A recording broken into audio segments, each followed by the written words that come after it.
આપણે અલંકાર વિશે ભણીશું કે અલંકાર એટલે શું અને અલંકારના પેટા પ્રકાર અને અલંકારના પ્રકાર વિશે વ્યાખ્યા સહિત આજે આપણે અભ્યાસ કરીશું। અલંકાર એટલે શું? અલંકારનો સામાન્ય અર્થ શૃંગાર અથવા આભૂષણ થાય છે। શૃંગાર સજવાથી એક સ્ત્રી સુંદર લાગે છે તેમ વાણીના વિવિધ અલંકારો શબ્દ લાલિત્ય ખીલી ઉઠે છે।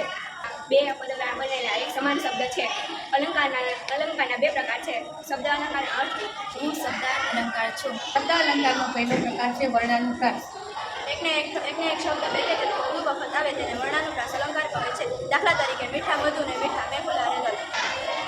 શબ્દાનુપ્રાસ અલંકાર જ્યારે કોઈ શીખી કથનમાં પહેલા શબ્દના ઉચ્ચાર એક સરખા થતા હોય તેને ગમક અલંકાર। એક જ કથન કે એક જ પંક્તિઓમાં શબ્દ અથવા એક જ કથન કે એક જ પંક્તિઓમાં એક શબ્દ વારંવાર આપવામાં આવે કે તેનો જુદો જુદો અર્થ થાય તો તેને ગમક અલંકાર કહે છે। દાખલા તરીકે જે વાંચે ચોપડી તે ચોપડી થાય। અંત્યાનુપ્રાસ અલંકાર ઉપર નીચે આવેલી બે વ્યક્તિઓમાં શબ્દોમાં મળેલા પ્રાસને અંત્યાનુપ્રાસ અલંકાર કહે છે। પ્રાસાનુપ્રાસ અલંકાર કોઈ પણ પંક્તિની વચ્ચે પ્રાસ મળતો હોય તેને પ્રાસાનુપ્રાસ અલંકાર કહે છે। દાખલા તરીકે જેની જસોદા માવડી તે ચરાવે ગોકુળ ગાવડી।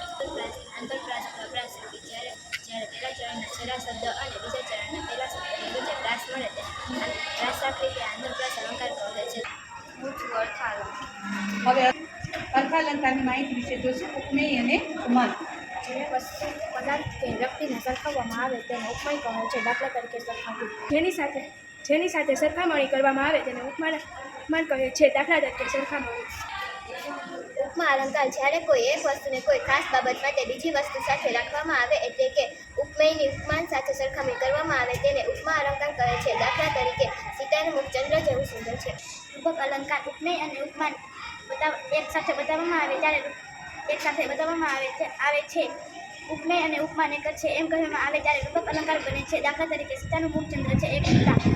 વ્યતિરેક અલંકાર જ્યારે ઉપમાન કરતા ઉપમેયને ચડિયાતું ગણવામાં આવે ત્યારે વ્યતિરેક અલંકાર બને છે। દાખલા તરીકે સીતાના મુખ આગળ ચંદ્ર પણ દિશે છે। ઉપેક્ષા અલંકાર ઉપમેય અને ઉપમાનને એકરૂપતા સમાનતા હોય તેને ઉપેક્ષા અલંકાર કહેવાય। આ અલંકારમાં જાણે રાખે કે શકે જેવા વગેરે જેવા શબ્દો વપરાય છે। દાખલા તરીકે સીતાનું મુખ જાણે એકરૂપતાની સમાન। અનન્વય અલંકાર ઉપમેયને ઉપમાન તરીકે દર્શાવવામાં આવે ત્યારે અનન્વય અલંકાર બને છે। દાખલા તરીકે મા તે મા, ગાંધીજી તે ગાંધીજી, હિમાલય તે હિમાલય। વ્યાસસ્તુતિ અલંકાર વ્યાજ એટલે નિંદા અને સ્તુતિ એટલે વખાણ। નિંદા દ્વારા પ્રશંસા અને પ્રશંસા દ્વારા નિંદા કરવામાં આવે ત્યારે વ્યાસસ્તુતિ અલંકાર બને છે। દાખલા તરીકે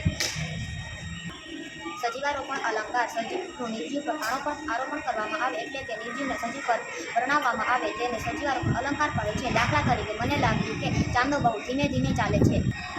શ્લેષ અલંકાર જે શબ્દના બે અર્થ થતા હોય તેને શ્લેષ અલંકાર કહે છે। દાખલા તરીકે જે વાંચે ચોપડી તે ચોપડી થાય।